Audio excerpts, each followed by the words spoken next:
Do we look like Deirdre Barlow? Good evening, everybody. It's Wednesday. It's the 29th of April and it is 9 p.m. Welcome to this week's Night Time with Nelly.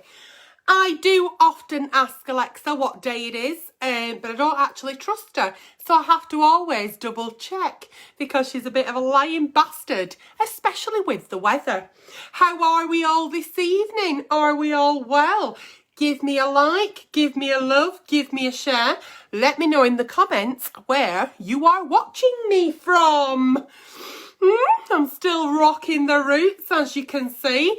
Today I have actually showered and I have washed my hair, let it dry natural, and this is it. And usually before I come live I think, oh, I'll do a bit of something with my hair and I'll throw some makeup on.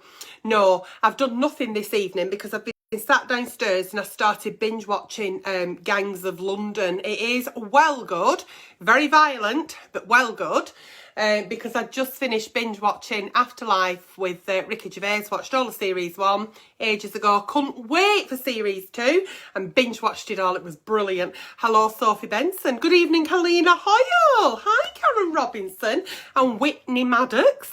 Whitney Maddox, are you named after my most favourite vocalist ever, Whitney Houston? So yes, so there's Taylor LB watching from Shilbottle in Nottinghamshire. Hello and welcome to you all for this edition's Nighttime with Nelly. Yeah, here we are. So no makeup, no hair done. This is it. And you may think I'm glowing, but I'm actually really oily. I'm going through a very oily stage at the moment. So I've got a new breakout here on my chin, breakout on my cheek, and a load of new spots on my forehead. So I am not glowing using a fantastic serum. This is just, hello, my name is Antonella and I have oily skin. So good evening and welcome to this edition of Nighttime with Nelly. So lots of lovely anonymous flower pots right into the show. Everybody on here is put into a little filter and siphoned out. I have no idea what I'm going to read until I start reading it. Isn't that exciting? So it could be a complete shower of shite, it could be made up questions, I don't know. But without further ado, shall we start the first Dear Auntie Nelly of the evening? Please invite your friends to watch if it's up their street. If you are a new flower pot, welcome. You are more than welcome. There will be strong language throughout this and talk of a sexual nature, so you have been warned. If that's not your bag, off you fuck now. I've actually got my head around the fact that I might start doing a few more reviews now. So in the pipeline we have, because reviews is what I do. You see, I buy and try so you don't have to. What the fuck am I reviewing now? Oh, a lash lift, a false tan, some shite, a Hollywood brow thing and a lip thing. So there's some good reviews coming. Yeah? Excited? Very much. So what we all thinking about this lovely grey? Do you follow me on Instagram, Antonella Uncensored? I posted a photo the other night of me fully grey. I used one of them hair wrap things. I actually think it's quite nice. I quite liked the silver fox look. So, without further ado, come on, let's go. Anybody who wants to write into the page for a Dear Auntie Nelly, whether it be Nighttime with Nelly or Sunday service, here into the page in the messengers, absolutely fine. Let's go. Dear Auntie Nelly, hello. I have been in a relationship with a man for 3 months now. At first things were great and we clicked. I'm a clicker. Are you a clicker? Olivia says that when I dance to music or whatever, I'm a clicker. I love being a clicker. Anyway, she's clicked. They've clicked. He told me the other night he wants me to start wetting the bed and I spank him for it. He said he wants me to wet the bed as well. I find this really strange. I don't like the idea, but I'm worried that if I say no, he'll leave me. I mean, there's no wrong with wetting bed flour as long as you do it on plastic sheets. Because It's all right wetting sheets, isn't it? They'll wash, but when it starts going through to a fucking mattress, it's an absolute fucking ball ache. It takes ages to get out and takes ages you stood there with an hairdryer. So I always think if you're a bit of a squirter, it's always best to get a plastic under cover on, a fitted plastic thing, and then put your bedding on top. If you don't actually want to go for that, you can always do sex in the shower. What do they call it? What do they call it when people piss on each other? Fucking hell, I forgot. Water sports. So if you and your partner are into water sports, I suggest you start doing that in the shower if you're frightened of it upsetting your bedding. Or even outside in a paddling pool, obviously at dark when everyone else has gone to bed. What I will say to you is, okay, our partners, when we first meet them, we experiment with lots of different sexual things and we find out what they like, what you like, and what makes it work. If anybody ever asks you, ever, in a relationship, to do something you don't feel comfortable with, you must never do that just because you think they're going to quit you or leave you. We should never ever be doing anything sexual, romantically or whatever for anybody else that we don't feel comfortable with because it's not consensual. And if you're not having consensual sex, it's illegal. Number 2, if we start doing things for our partner sexually that we don't actually feel comfortable with, we start to resent it. We start to make excuses not to do sex because we know that they're going to ask us to do that thing that we don't want to do. So 3 months in, I'd seriously say, listen, if you really want to piss the bed and make me spank you, that's fine, but you're not pissing in my bed. I'll do it when I come over to your house, okay? As for me pissing bed, I don't right fancy it. If he says, oh God, well, I need a girlfriend who will let me piss the bed and spank me, and she needs to piss the bed as well, then he's not for you. And think yourself lucky that you're only 3 months in, because it's all about boundaries, and some couples will go and do the water sports or the hard sports or the Roman showers, and some won't. Okay? So have that conversation. Maybe it's a case of try it, see what you think, and if you don't want to ruin your bed, honestly, take it to the bathroom, okay? Don't be drinking each other's piss, honest to God. I don't see anything. I won't even mention the health benefits. I know people that fucking wash their face in piss. It's not attractive. I have no sense of smell, but I can't imagine it's nice. Dear Auntie Nelly, I am in a bit of a pickle with my partner. We haven't been passionate for the last year and a half. And she won't let me go anywhere near her. No matter how much I try and bring the romance back into our relationship, in the back of my mind, I'm thinking she is with somebody else. I don't want to think that way, but I can't help it. We are now more like friends than partners. This is a bit of a difficult one because what you're saying to me is, I think she is with somebody else. I think. We can't sit there thinking about what the other person may or may not be doing. We need to be asking them. When you've not had sex in your relationship for a year and a half, and that's 18 months, I can understand that you think maybe she's got somebody else. But maybe she hasn't. Maybe she hasn't got sex on the brain. Maybe she's got anxiety, depression. She's taking medication, which has dampened her sex drive. Maybe she's going through the perimenopause. Maybe she's just not that into you. We don't know, do we? Because we've not had the conversation. So it's the first couple of the evening to sit at the kitchen table. #kitchen table. And we have that chat and we say, listen, I love you so much. You're my everything. But I'm really, really concerned. I've even been thinking, I know it's daft, but I've even been thinking that you're with somebody else because, you know, there's no sparks flying in our bedroom. What's going on? What can I do? I really try and I love you so much. Tell me what it is. What is it? Is it me?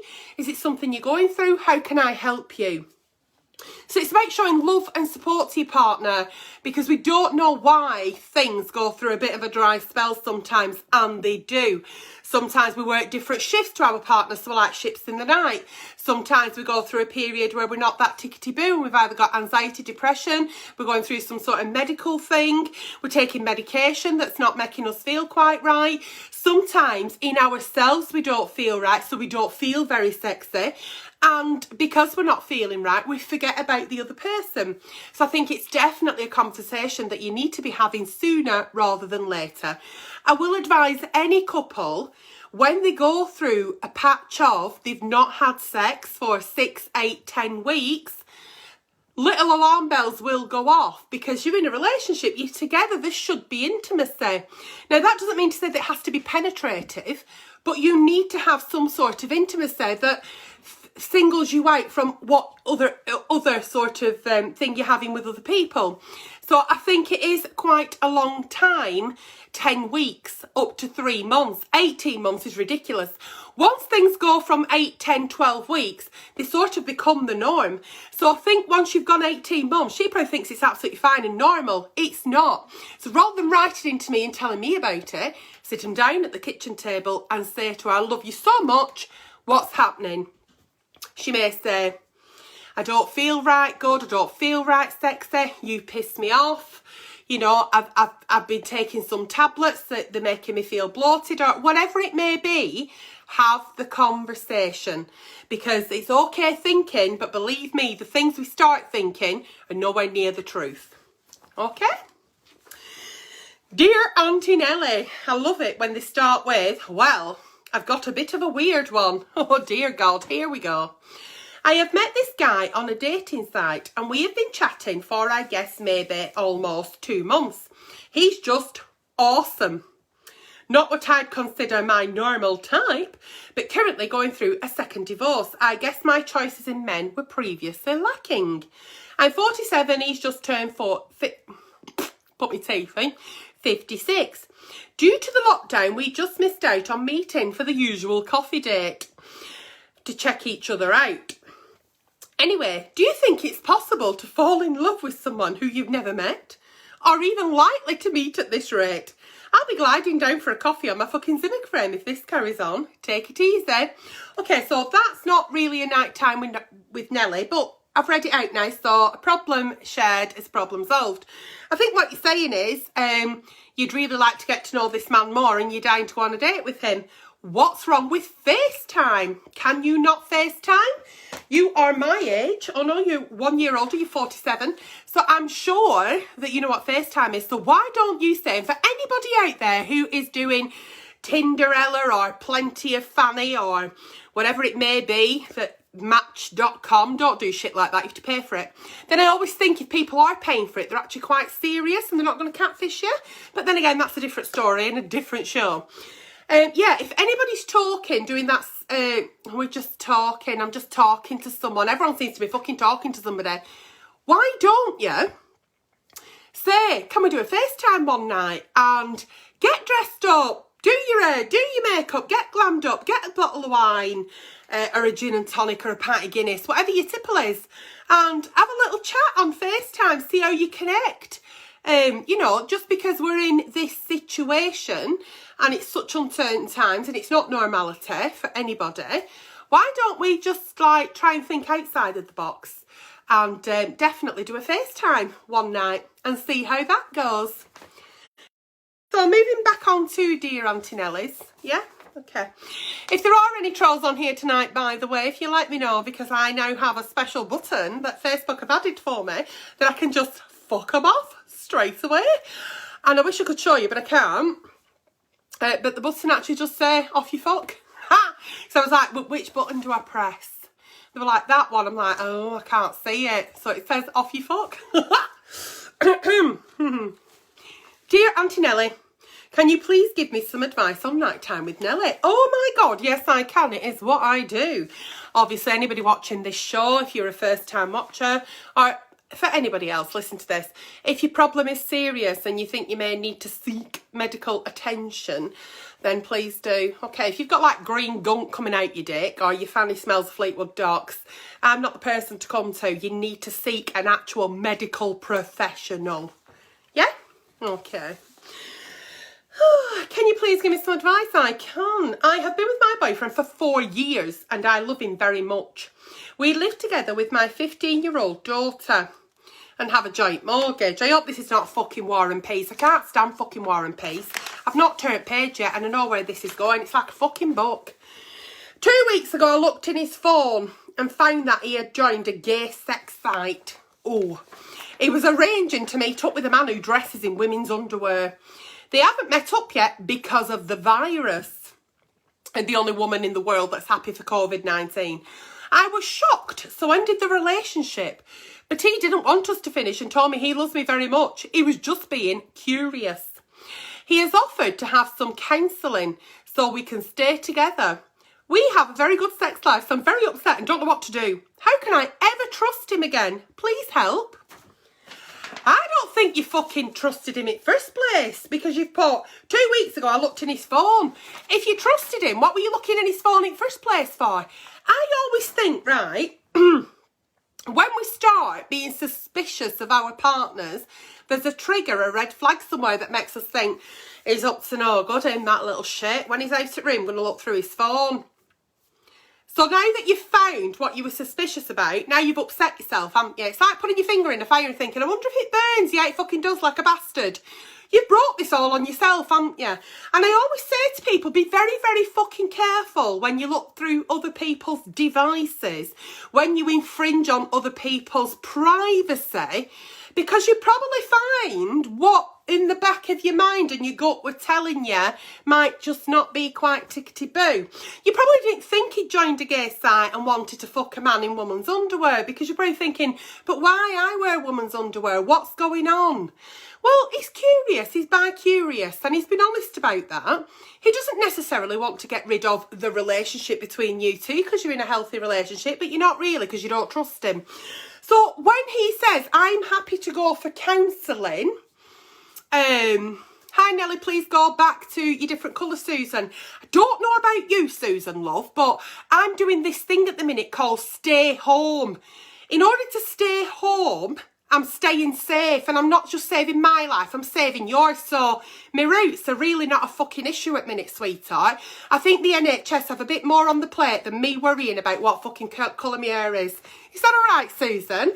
And then when the hairdressers do open up, when that'll be, who fucking knows, I will decide whether I want to stay a silver fox, fucking rooted, blonde, ginger, or fucking black. Is that all right, Flower? If it's not all right, off you fuck. Hashtag bye, Felicia. So yeah, so when he said I'm happy to go to counselling, then you should say, well, do you know what? Actually, I think we should go together, because there's a reason why I was looking through your phone. I think we've got a few more problems than maybe what's happening here. There are problems in the relationship because I were going through your phone. You are looking for excitement and fun elsewhere, that whether that meaning a gay site or another woman, it doesn't matter. It's the fact that there's something not quite right in that relationship. And many men out there would shy away from counselling. So I think it's lovely that they're saying, I'm happy to do counselling. I think you both need fucking counselling, and you need to be honest and open. The fact that he hasn't said, what the fuck are you doing going through my phone? You don't trust me. If you don't trust me, there's no relationship. I think he's a good one. And I think there's a lot going on in this relationship that you definitely need counselling for. So don't even bother going to the fucking kitchen table. Just say, Flower, book the counselling, book it for both of us. We're both going. Yeah? Yeah.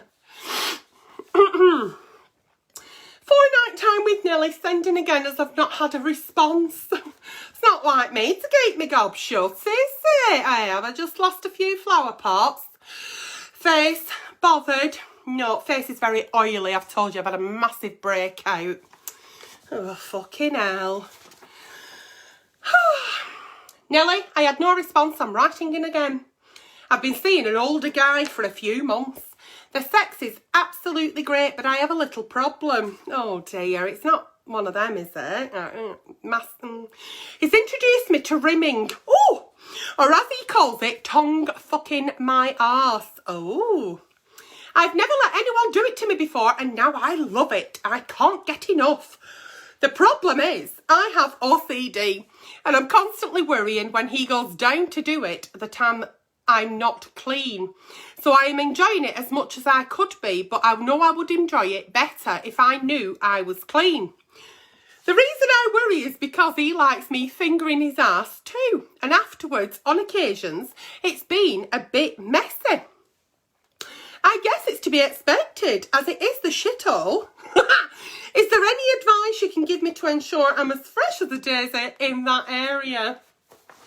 Well, I'd say don't eat any sweet corn for the foreseeable. We've all heard the story about the lad pulling the cock out and a piece of sweet corn at the end of his cock. I think he took her to KFC for a date. That is a joke, okay? I mean, I don't know if that story's true or not, but stay away from sweet corn. But yeah, eat fibre. Make sure that your diet is full of fibre. And make sure that you've actually had a shit that day. Okay, so make sure that you've emptied your bowel. I don't think you need to go as far as one of them funny enema douche things, but I think as long as you're clean. Can I just say as well, when you have a shit, put your hand up here. When you're wiping your ass, is there still shit on toilet paper? Right, because if you've still got shit on the toilet paper, you haven't finished shitting. Okay, when you wipe your bottom and the toilet paper is clean, it's not clean because it's been up your ass, but you know what I mean, then you've finished shitting. So spend a little bit more time doing a proper shit. I have a lot of ghost shits, me, a lot of ghost poos, me. I'll have a shit, look down the toilet, it's fucking gone. I'm like, who the fuck's took that? You know, so I do a lot of ghost poos. That means I've got a good fibre in my diet as well. If you get any poos that float, you need more fibre in your diet. I know all this. I don't know why I know so much about shit. Maybe it's because I talk a lot of shit. So yes, have lots of fibre in your diet and make sure that when you're wiping, there's no poo on the toilet paper, and make sure that you have actually washed your anal area properly. Now, with the gentleman, what I would say is I think it would be nice if you're asking your lady to rim you or finger you, which usually they ask for both, and they all go, I don't want that, I'm not gay. They fucking love it. Oh, believe me. Make sure you've shaved your bottom, because there's nothing more offensive than getting your tongue in there and you have a load of hair and then there's a fucking little sticky one. A little bit of chocolate peanut or raisin, shall we say, in some respect. So I would definitely have lots of fibre. Make sure that you've had an almighty shit and then you rim away, my sweetheart. Okay. I wouldn't actually say that you'd like to be introduced to felching, because that doesn't work for anybody. That is actually sucking shit out of somebody's arse. And as I mentioned before, hard sports, not my bag. It's never been my bag, and it should never be your bag either. So no sweet corn, lots of fibre. Make sure you've had a big shit. Make sure you wash nice and clean and enjoy yourself. Dear Auntie Nelly, I need your help. I am a gay male and can't get a boyfriend. This is because I'm too fat and ugly. Please help. Your number one flower pot. Hey, sweetheart, who said that you're fat and ugly? Whose opinion is that? Believe me, you may look at yourself and think you're fat and ugly, but you are somebody's Mr. Wonderful. You just haven't found the right one. And he will come along when the time is right. Everybody is beautiful. Everybody has something. I promise you. Except Nigel Farage. But everybody has something. And you will have that something, whether it'll be a lovely personality, a really kind soul, sparkly eyes, a lovely smile, soft hands. You will have something that the other person, when they meet you, will see past what you think is fat and ugly. But if you keep thinking you're fat and ugly, that's what they're going to see. So it's about how you portray yourself, okay? So when we live in a world where we feel we're fat, we're ugly, we've got nothing to give, nobody's ever going to want us, that's what you're giving off. Have you ever heard the saying of smile? Because you don't know who's going to fall in love with that smile. So keep smiling, sweetheart. Keep dating online. Keep trying to find somebody that you find attractive. And believe me, that will come when your time is right. But certainly don't be thinking, I'll never get a boyfriend because I'm fat and ugly, because I got one. All right? It does happen. You've just got to wait. And he's actually seen me hair as well. We've not been together for 7 weeks, but he's actually seen my hair and he's not quit me. But not that I know of anyway. Hi Nelly, I have a question. Why does my partner obtain an erection, but when I ask for sex, he doesn't act upon it? Is it me? Why? Is it me? Why? Does my partner obtain, so he gets an erection, but when I ask for sex, he doesn't? So your partner's got an ord on and you're saying, can we have sex? And he's just not bothering. He's going for a wank, or he just sat there with a chub on. What's going on? That's all you've said. So if our partner is laid there with an erection, if my partner was laid there with an erection, then I would be putting my hand round it or my mouth. And certainly making sure that it stayed erect until it was time to go inside the love tunnel. But yes, so if he has got an hard on and there's no sex happening, why has he got a hard on? What's he watching? Is it you porn? You know, is it Holly Willoughby on ITV's this morning? What is doing it for him if you're not, okay? So next time he's got a hard on, don't attack him, obviously. It's got to be consensual, but pop your hand round it. A little bit of tongue, a little bit of mouth, and I'm sure to God it'll find its way into your love tunnel. Have a nice time. Dear Auntie Nelly, Jesus Christ, here we go. This is quite a long story, so I'll keep it as short as possible. The better add or I'll stop reading. Back around Christmas, I noticed my 26-year-old husband was getting a little close to my 16-year-old babysitter. I confronted them, but they both said nothing was going on and they were just friends and cut all contact. Last month I discovered they hadn't cut all contact and they had been having an affair. I don't know if it was a physical affair or not, but they had been meeting up and having dates. They are both admitting to having feelings for each other. Yeah, I think it was a little bit physical, sweetheart. I kicked my husband out, but we have a young child together, so I still need to have a contact with him. But every time I talk to him, I just feel sick and angry. How can I get past this to create a better environment for our little one? I think what we need to do this, I mean, it doesn't take a rocket fucking scientist, is, yeah, they've been fucking behind your back. And that is me being brutally honest. And I'm sorry, but I don't know how else to say it, but you maybe don't want to believe that he's been fucking the babysitter, but he has. Okay, that's that. Right, they're now together. Leave them to be together. Let them fucking crack on. If you feel that you've still got a lot of resentment and you're still angry and you're shouting at him, screaming at him, and things are getting in the way of sorting things out for the child, let somebody else sort that out. If you know that he's coming on a Thursday at 6 o'clock, get your mum to come round, your sister to come round, a friend, certainly not the fucking babysitter, because he'll be hanging out the fucking back of her anyway. Get somebody to come round in order to pick the child up, see his child, or, you know, sort out arrangements. You do not have to do that whilst you're in this mind.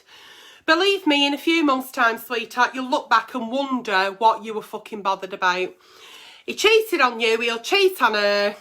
Let him be somebody else's problem. Just concentrate on your child. That's all you have to fucking do. And like I said, if you don't feel like you're in the right frame of mind to be in his company or to sort things out, get somebody who can be a mediator for you. Okay? And in future, get your mum to babysit or somebody you can actually trust. But then again, I mean, he's cheated with babysitter. Isn't it better he did it now and not in years to come while you've wasted a bit more fucking time on him? I think so. I think he's done you a favour, and so's she. Good luck to him. Dear Auntie Nelly, I'm a 28-year-old female and my girlfriend is 26. My sex drive is so up and down due to health issues and medications. When me and my girlfriend do get sexual with one another, I orgasm long before she does. My girlfriend says it's okay and I will still pleasure her until she orgasms. But I then feel bad because I can't go for round 2. Because my clitoris gets too sensitive. Do you have any advice on how I can stop orgasming so quickly? As it is normal to not be able to handle round 2, is it? Due to an overly sensitive clitoris once orgasmed, please help. Okie dokie, so you're both doing that or whatever, right? And you're coming and brilliant, and then she's still going, and right, so this is what I would do, right? So I'd say, listen, Jennifer, let's pretend she's called Jennifer, lay on bed. So Jennifer's laid on bed, and then what you should do is lots of foreplay to her, So whether that be licking or fingering or getting plastic friends, battery powered things involved, whatever it is that then satisfies her sexual pleasures. So you need to be performing more of foreplay on your partner that will bring her to orgasm, maybe once, maybe twice. However many times she wants to have the eyes roll in the back of her head and feel like she's having some sign to fit. Bless her, yeah? So when that is done, and then you can involve yourself. So it's because you have got an overly sensitive clitoris, you have to be very careful, because it can then, once you've had your orgasm, because all the blood has gone to the vessels of the clitoris and it's swollen, it does become quite sensitive and it can hurt. So give her all the coming she wants, let her squirt, let her throw herself about, do whatever she wants. When you think she's had enough fucking fun this one now, fucking hell, it's on a Thursday, you jump on and you do what you've got to do, and then you can both end with a big can't you? So that's what I'd say, is put your fun off until you're ready to jump on, and then you have that orgasm, and then you don't have to worry about any sort of other stimulus to your clitoris and it hurting. Yeah. So what do you think about that then? So that's been tonight's Dear Auntie Nelly's Nighttime with Nelly. I did try to retrieve some more, but I had a bit of a technical problem. And then I just thought, fuck it, they're getting that tonight, because I'm not piss-arsing about with this fucking printer anymore, because my phone kept saying finding printer, and it weren't finding printer, and I fucking stood right in front of it. Anyway, there you go. So yeah, that's been tonight's Nighttime with Nelly. Should you have a nighttime with Nelly, please feel free to write in the page. If you have also got a Sunday service which isn't of sexual orientation, please write into the page. Without your Nighttime with Nelly's, without your Sunday services, then there would absolutely not be any Dear Auntie Nelly. Okay, so it's been an absolute pleasure to read those out to you tonight. I hope you've enjoyed it as much as I have, and I'm now going to go back downstairs and continue to watch Gangs of London. It's very violent and it's right up my street. So good night and God bless. Please misbehave and keep writing into the page. If I don't see you before, I'll see you for Sunday service. Good night.